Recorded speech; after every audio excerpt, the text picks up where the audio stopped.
Assalamualaikum sahabat, jumpa lagi di Cerita Cerpen Channel. Cerita yang menyajikan cerita romantis dan seru. Sebelum kita lanjut, jangan lupa untuk subscribe channel ini agar kami bisa membagikan cerita-cerita menarik lainnya. Bab 10. Hijau pangkat. Halwa, kamu lagi nggak ada pasien kan? Tolong bantu Mbak Asri keramasin pengunjung. Titah Rida, pegawai senior di salon itu. Pasien yang dimaksud Rida adalah pengunjung. Siap Mbak. Halwa segera menuruni tangga menuju ruang keramas rambut. Kebetulan bagian merias atau make up wajah saat ini sedang tidak ada klien. Kliennya hanya 2 orang saja, dan itu pun sudah selesai.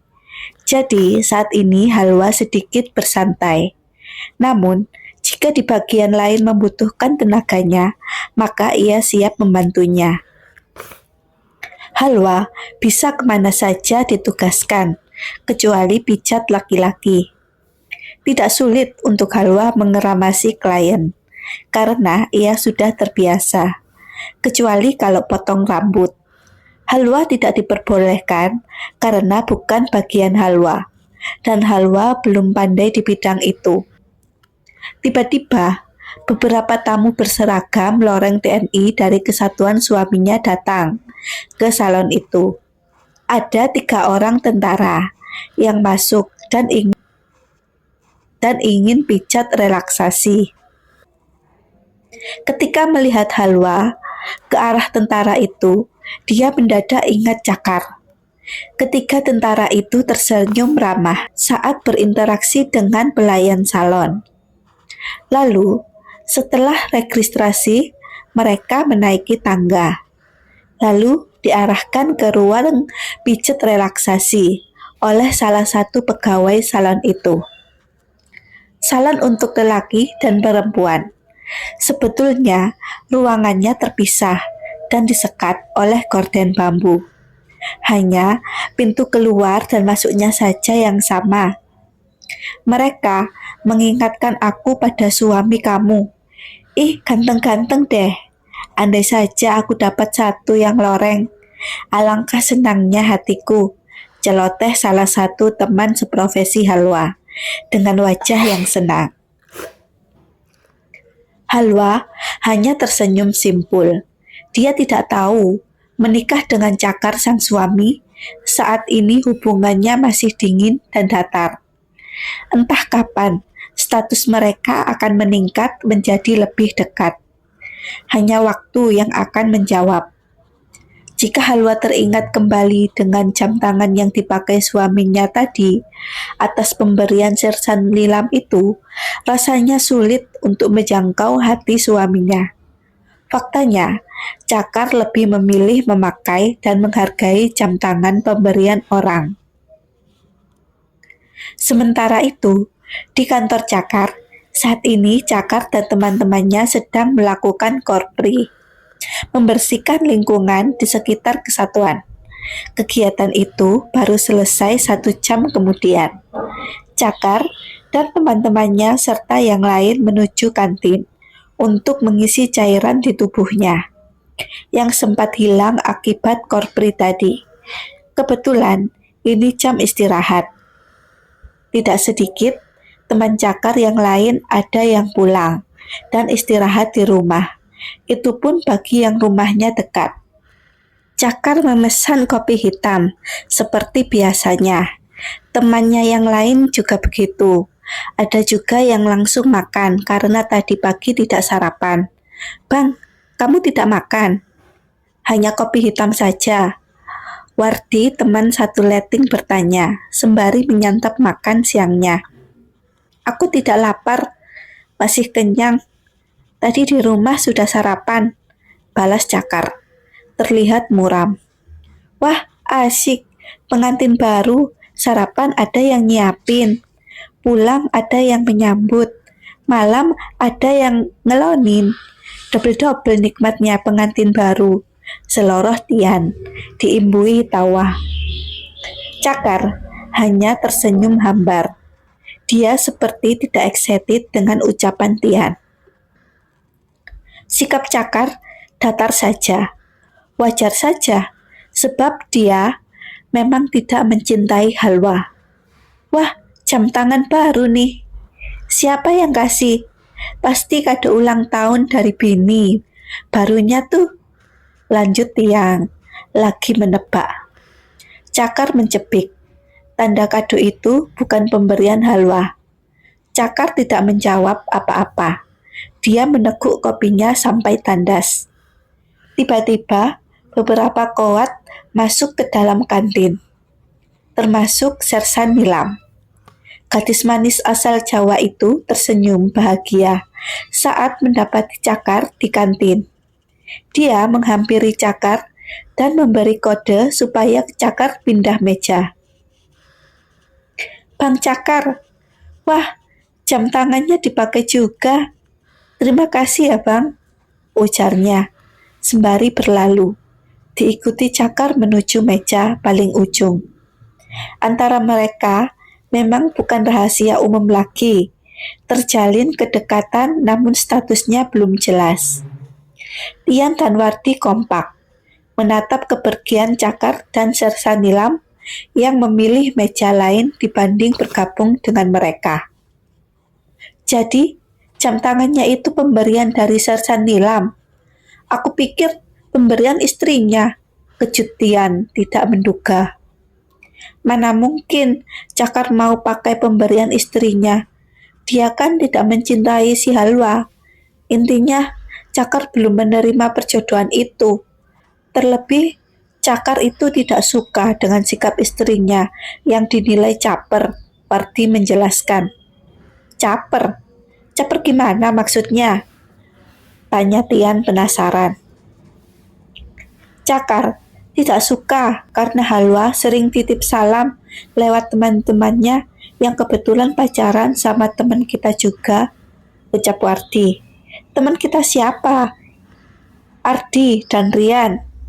Lewat Ardi dan Rian, pacar-pacar mereka menitipkan salam Halwa untuk disampaikan pada Cakar. Karena Cakar tidak suka dengan sikap Halwa, sebab Halwa dianggapnya mempermalukan dirinya sendiri. Bahkan, Cakar menuding Halwa seperti tidak punya harga diri. Oleh sebab itu, pula pernikahan itu terjadi. Berawal dari titip salam. Itu pun aku dengar dari Ardi dan Rian. Tutup Wardi panjang lebar. Oh iya, parah dong. Respon Tian kurang yakin. Tapi aku rasa Halwa tidak seperti itu. Justru teman-temannya Halwa yang suka berlebihan. Mereka sepertinya mendukung si Halwa bisa jadian sama Cakar. Lalu mereka menyampaikan salam Halwa. Padahal belum tentu si Halwa titip salam. Karena setauku, dia bukan tipe cewek agresif. Terang Wardi, lagi seakan sudah mengenal sikap Halwa. Dari mana kamu tahu si Halwa tidak agresif? Tian penasaran. Aku ini sering antar ibuku belanja di warung sembako milik ibunya. Saat itu, setahun lalu, sebelum aku nikah, aku sempat naksir Halwa. Tapi sayang, dia tidak merespon dan tidak pernah menanggapi perasaanku. Akhirnya, aku justru dapat jodoh gadis lain, tutur Wardi mengenang memori setahun yang lalu. Jadi, kamu pernah naksir sama Halwa juga? Gila, kenapa tidak kamu saja yang nikahin Halwa daripada menikah sama Cakar yang masih belum move on dari cewek berseragam? Cibir Tian, menjulurkan sedikit bibirnya ke depan. Bukan jodoh, dan itu dulu, sebelum aku kenal istriku sekarang. Padahal, Halwa itu gadis baik, cantik pula. Dibandingkan Sersan Nilam, masih mending Halwa. Sersan Nilam hanya menang di seragam, ujar Wardi. Akhirnya keterusan bergosip. Cakar nih bodoh bener. Katanya belum move on dari almarhumah Sally, tapi saat Sersan Nila mendekat, dia tidak berusaha menolak. Padahal Sersan Nilam sebenarnya hanya dengan pangkat. Hijau pangkat bagaimana? Tian belum paham. Sersan Nilam mendekati Cakar hanya karena Cakar punya jabatan dan pangkat lebih tinggi dari cowok satu letting yang pernah ditolaknya. Coba kalau dia ketemu Letu Vartana, maka dengan mudah si Cakar dilepaskannya. Hehehe, pungkas Wardi diakhiri tawa. Tian ikut tertawa, karena cerita Wardi menurutnya sangat menggelitik. Kok bisa Sersan Nilam dihubungkan dengan Letu Vardana yang gagal menikah dengan artis dangdut tersohor itu? Kalau Cakar tidak mencintai istrinya, yang sekarang dan belum move on dari cewek berseragam, itu artinya mereka belum melakukan kejahatan senjata dong. Ulik Tian kembali membahas hubungan Cakar dan Halwa. Wardi terkejut. Dia pikir Tian tidak akan membahas Cakar dan Halwa lagi. Dasar kepo, jadi lanang kepo amat. Ejek Wardi sambil terkekeh. Jelas belum lah. Sebab Cakar pernah curhat sama aku dengan hubungan pernikahannya yang hambar dan hampir tanpa interaksi, sambung Wardi. Kasihan amat jadi istrinya Cakar. Coba cari cara biar Cakar bisa menyentuh istrinya. Kasihan kan kalau Cakar tidak mau. Buat aku saja yang jelas-jelas masih jomblo. Celoteh Tian, percaya diri. Sialan, ngaku jomblo. Padahal di kampung sudah ada calon yang menunggu. Cepik Wardi kesal, yang mampu dibalas dengan kekehan oleh Tian. Lalu, cara apa supaya Cakar bisa menyentuh istrinya? Dengan kata lain, bisa malam pertama, tanya Wardi. Menyinggung cara yang disebutkan Tian tadi. Tian mendekati telinga Wardi dan membisikkan sesuatu. Aman tidak? Yakin Wardi. Aman dan jos. Yang jelas tidak berbahaya. Yakin Tian, sembari mengacungkan telunjuknya. Apaan yang aman dan jos itu? Jangan bilang kalau kalian lagi merencanakan sesuatu. Sergah Cakar, yang tiba-tiba sudah berada di meja yang masih ditempati kedua temannya itu.